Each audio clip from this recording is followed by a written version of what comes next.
What's up, guys? It's AG here. So today we'll be taking a look at Liberty going in the next college football season, coming off a really successful year last year. We're going to take a look at their schedule last year, kind of talk about that a little bit, talk about what they've done in the offseason, take a look at their transfer portal, take a look at their recruits, and then ultimately take a look at their schedule this year that I'll predict and then let you know how I think they're going to do this season. So first off, looking at last year, coming off a really good year last year, Jamey Chadwell, their coach, really good coach. He's turned down other Power 5 jobs to stay at this G5 job multiple times.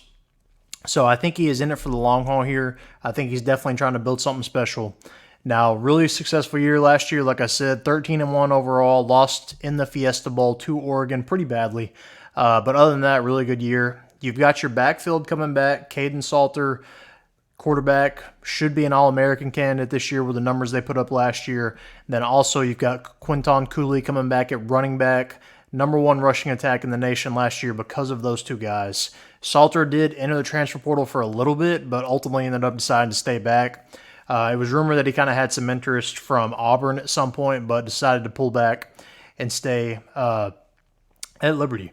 Now, their #1 receiver, CJ Daniels, has transferred out. He's going to LSU, so you're going to have to replace him. But I think all the pieces are in place to ultimately be in the college football playoff this year as that G5 representative. We'll see if they hold that Oregon loss last year against them too much. But let's go ahead and look at their recruiting rankings, at their transfer portal rankings. So recruiting-wise, they have the 105th class this year and the 100th ranked transfer portal class. Transfer portal class I actually am a fan of. I realize it's number 100, but I think they actually address some pretty good needs in there. We'll get to that in a little bit. But recruiting-wise, bringing in a lot of 3-stars here that should help them down the line if Jamey Chadwell stays here. But getting the transfer portal here, this is kind of what we really want to look at. Bringing in some Power 5 guys from the P5 level that I think they're going to make an instant impact on this team. So like I said, for example, they're losing their #1 receiver, CJ Daniels. You got Julian Gray coming in from NC State. That should help you out there. You got a linebacker, Ethan Chris from Vanderbilt. You've got some secondary help coming in from Charles Yates. You've got some D-line help coming in from the Power 5 level from Auburn. And Wake Forest, that's the other one. And then you've got, offensive lineman coming in from Louisville, linebacker coming in from Wisconsin. So you've got, like I said, Power 5 level talent transferring into your school, which is only going to help you. They've still got their quarterback and running back, like I said. So adding to address all these other needs in the secondary, at wide receiver, on the offensive and defensive line, and just on defense in particular, I think is really going to help this team improve. As far as where we needed to improve, So when they do get to these tough, talented games, potentially in the college football playoff or a New Year's Six Bowl, they're going to be ready to go. All right, so looking at their schedule this year, pretty navigatable. They only have really one game, I think, that is a possible loss. So let's go ahead and get started here, breaking it down. First off, you start with Campbell. That's going to be an easy win over the Camels. That puts you at 1-0.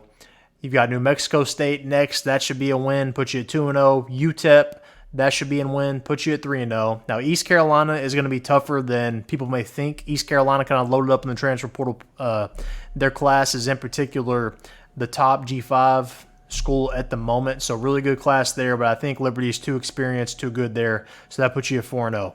Now, this is where your one test comes in, if you ask me. Appalachian State. Not only is it at Appalachian State's really good. These are probably 2 of the top 5 G5 schools this year. They're going to be going at it here. They got to know here for Appalachian State, Joey Aguilar at quarterback. If you can kind of neutralize him, I think you're going to be in good shape.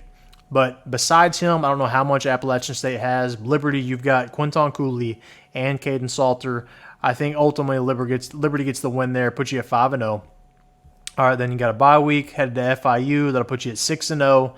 Then you've got Kennesaw State, 7-0. Jacksonville State, they should be down a little bit, 8-0. Middle Tennessee, 9-0. UMASS, 10-0. Western Kentucky, 11-0. Sam Houston, 12-0. And then probably winning that Conference USA championship, putting you at 13-0. I don't see any team in Conference USA beating Liberty. Out of this schedule, the only game I could realistically see them lose is at Appalachian State, but I think Liberty is a little too much there. I think they get the dub there. Put you at 13-0 and probably put you in the college football playoff. It's going to come down to, does the committee value, or how much weight do they put on that loss to Oregon last year? because I think it may impact it. Because even if Liberty goes undefeated, if another team has like one loss to Florida State, for example, let's say Memphis, let's say they lose to Florida State and they run the table on the American, who are you putting in? A one-loss Memphis that lost to Florida State, or are you putting in an undefeated Liberty? I think Memphis probably gets the edge there if Florida State's good like last year. But I've got Liberty going 13-0. I have them in my preseason top 25 right now at number 24. So they definitely can move up the board there. And as far as can they make the college football playoff, we're going to see. It's going to have to depend on what the rest of the G5 schools do. But I think they're definitely in good shape when it comes to their schedule, with East Carolina and Appalachian State really being the only potential losses there, and really Appalachian State in particular. But what do you think of Liberty next year? Can they make the college football playoff? What is their record going to be? Let me know. Comment down below. Make sure to like this video, and most importantly, subscribe.